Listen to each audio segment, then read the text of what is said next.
हिंदुस्तान की सरजमीन पर पैदा होने वाला एक ऐसा योद्धा, एक ऐसा जंगबाज जिसे पकड़ पाना मुश्किल ही नहीं, नामुमकिन था। जिस जांबाज योद्धा की बात आज हम कर रहे हैं, जिस जंगबाज की बात कर रहे हैं, उस जंगबाज का नाम है मौलवी अहमदुल्ला शाह। मौलवी अहमदुल्ला शाह को डंका शाह और नक्कर शाह के नाम से भी जाना जाता है। फैजाबाद के रहने वाले मौलवी अहमदुल्ला शाह 1857 की क्रांति के मुख्य व्यक्तियों में से एक थे और इन्होंने अपनी रणनीति से, अपने अक्ल से अंग्रेजों का वो हाल किया कि इनके छक्के छुड़ा दिए। छट्टी का दूध याद दिला दिया अंग्रेजों को। इन्हें 1857 की क्रांति के लाइट हाउस के रूप में जाना जाता है। एक ऐसे शख्सियत, एक ऐसे महान योद्धा, एक ऐसे जंगबाज जिनकी रणनीति के आगे, जिनके पैंतरे के आगे अंग्रेजों की एक नहीं चलती थी। जब अंग्रेज कोशिश करते थे इन्हें पकड़ने की तो ये ऐसे ही हाथ से निकल जाते थे। जब एक खुलिया, एक इनकी रूपरेखा समझ में आती थी लोगों के, जिसके बारे में मुखबिरी की जाती थी, अगली बार इनका हुलिया चेंज हो जाता था। अंग्रेज एकदम कंफ्यूज हो जाते थे कि आखिर इस शख्स को पकड़े तो पकड़े कैसे। नाक में दम करके रख दिया था अंग्रेजों के। इनकी बहादुरी और इनकी वीरता को, इनकी हिम्मत को देख करके अंग्रेज भी बर्दाश्त नहीं कर पाए। वो अपने आप को रोक नहीं पाए और उनकी तारीफ में कुछ लाइनें उनको भी लिखनी पड़ी। जॉर्ज ब्रूस माल्सन और थॉमस सीटन, जो कि अंग्रेज थे, इन्होंने मौलवी अहमदुल्ला शाह के बारे में बहुत सारी बातें लिखी। इनकी हिम्मत की, इनके साहस की उन्होंने तारीफ की। एक किताब है जिसका नाम है history of the Indian mutiny. अंग्रेज अधिकारियों के द्वारा लिखी गई किताब है। इस किताब को आप पढ़ेंगे तो आपको ये जानकारी मिलेगी कि इसमें मौलवी अहमदुल्ला शाह की वीरता, उनकी क्षमता, उनकी ताकत, उनकी सूझबूझ, उनकी रणनीति के बारे में तमाम सारी चीज़ें अंग्रेज अधिकारियों ने इस किताब में लिखी हैं। इसको पढ़ने के बाद आपको वाकई लगता है कि क्या ये वीर योद्धा थे, ये कितने जंगबाज इंसान थे जिन्होंने अंग्रेजों की हालत खराब कर दी थी। मौलवी अहमदुल्ला शाह के जो अब्बा थे, जिनका नाम था गुलाम हुसैन खान, ये सुल्तान हैदर अली की सेना में एक वरिष्ठ अधिकारी थे। बड़ा अच्छा काम करते थे। ये भी बड़े वीर और बहादुर थे और बाप की तरह बिल्कुल इनका बेटा भी था, यानी मौलवी अहमदुल्ला शाह भी थे। मौलवी अहमदुल्ला शाह ने देखा कि जब अंग्रेज बाहर से आकर के हिंदुस्तान की सरजमीन पर हुकूमत कर रहे हैं, यहाँ के लोगों को तरह तरह से परेशान कर रहे हैं, उन्हें तड़पा रहे हैं, ये सारी चीज़ें बिल्कुल भी नहीं बर्दाश्त हुई इन्हें और इन्होंने जंग छेड़ दी अंग्रेजों के खिलाफ। जब 1857 की क्रांति नहीं शुरू हुई थी तो उससे पहले भी मौलवी अहमदुल्ला शाह ने एक किताब लिखी, जिस किताब का नाम था फतेह इस्लाम। एक ऐसी किताब जिसे पढ़ पढ़ के लोगों के अंदर अपने देश के लिए बहुत ज़्यादा मोहब्बत पैदा होने लगी। एक ऐसी किताब थी जो अंग्रेज़ों के खिलाफ लिखी गई थी और हिंदुस्तानी इसे पढ़ पढ़ के एकदम अपने देश प्रेम से, अपने देश की मोहब्बत से लबरेज होने लगे और अंग्रेज़ों के खिलाफ लड़ने के लिए तैयार होने लगे। अंग्रेज़ों के जुल्म सितम को देख करके एकदम तंग आ गए थे मौलवी अहमदुल्ला शाह और इन्होंने दिल्ली, पटना और तमाम जगहों की यात्रा की, सफ़र किया और लोगों को जागरूक किया कि हम सभी को एक होना चाहिए, अंग्रेज़ों के खिलाफ लड़ना चाहिए, हमें अपने मुल्क को इनके चंगुल से छुड़ाना चाहिए। क्योंकि हम अगर एक नहीं होंगे तो ये ऐसे ही हमें बांट के रखेंगे, हम पे हुकूमत करते रहेंगे। लेकिन अगर हम एक हो जाते हैं तो इनको अपनी इस सरजमीन से, अपने मुल्क हिंदुस्तान से एक रोज़ ज़रूर भगा देंगे। एक अंग्रेज अधिकारी जिसका नाम मालसन था, वो लिखता है कि 1857 की क्रांति के पीछे मौलवी का जो दिमाग था और जो हिम्मत थी, वो दोनों बहुत ही महत्वपूर्ण थे।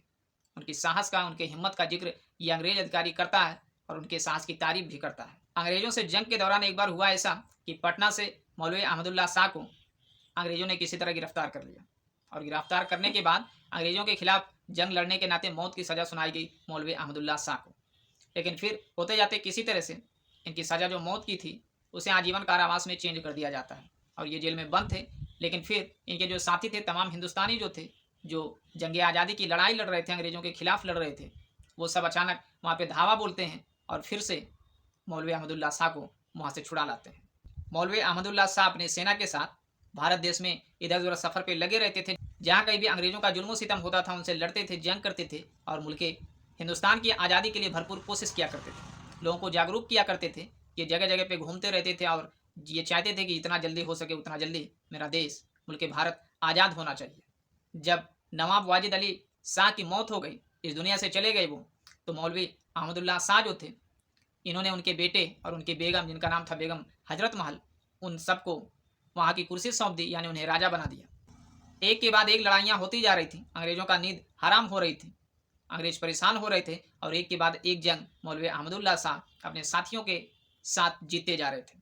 अंग्रेज बिल्कुल परेशान हो गए, उन्हें समझ में नहीं आ रहा था अब क्या किया जाए, क्या किया जाए, क्योंकि मौलवी एक ऐसे शख्स थे जिन्हें पकड़ पाना अंग्रेज़ों के लिए मुश्किल ही नहीं, नामुमकिन था। जब अंग्रेज़ों ने देखा कि मौलवी को पकड़ पाना नामुमकिन सा लग रहा है तो उन्होंने एक नई चाल चली। अंग्रेज़ों ने क्या किया कि पूरे के पूरे 50,000 का इनाम रखा। कुछ सुन के याद आ रहा है आपको? 50,000 का इनाम और कहाँ रखा गया था, याद करके कमेंट में बताइए। पूरे के पूरे 50,000 का इनाम रखा, 50,000 चांदी के सिक्के। और दौलत एक ऐसी चीज़ है ना, जिसे देख करके अक्सर इंसान की नीयत खराब हो जाती है। वो मौलवी अहमदुल्ला शाह, जिनके पीछे पूरी अंग्रेजी सेना लगी थी, जो कुछ नहीं उखाड़ पा रही थी, उन्हें एक अपने ने ही धोखा दे दिया। वो हिंदुस्तान का ही शख्स था जिसने मौलवी अहमदुल्ला शाह को धोखा दिया। और अक्सर यही होता रहा है इस सरजमीन पर, इस धरती पर, कि जब भी कोई वीर योद्धा, कोई जांबाज, कोई जंगबाज, कोई बहादुर दुश्मनों की जाल में फंसा, तो उसके पीछे कहीं ना कहीं उसके अपने का ही हाथ होता है। ठीक ऐसा ही होता मौलवी अहमदुल्ला शाह के साथ। उस समय एक राजा था जिसका नाम था राजा जगन्नाथ। राजा जगन्नाथ ने क्या किया, मौलवी अहमदुल्ला शाह के पास सूचना भेजा कि आइए हम लोग मिल करके अंग्रेजों के खिलाफ जंग लड़ेंगे और उसके लिए एक योजना बनानी है। ये बात सुन करके मौलवी अहमदुल्ला शाह जो थे, वो चल पड़े मिलने के लिए राजा जगन्नाथ से। राजा जगन्नाथ सिंह का एक भाई था जिसका नाम था बलदेव सिंह। बलदेव सिंह चुपके से मौलवी अहमदुल्ला शाह के ऊपर गोली चलाना शुरू कर देता है और इस हमले में मौलवी अहमदुल्ला शाह की मौत हो जाती है।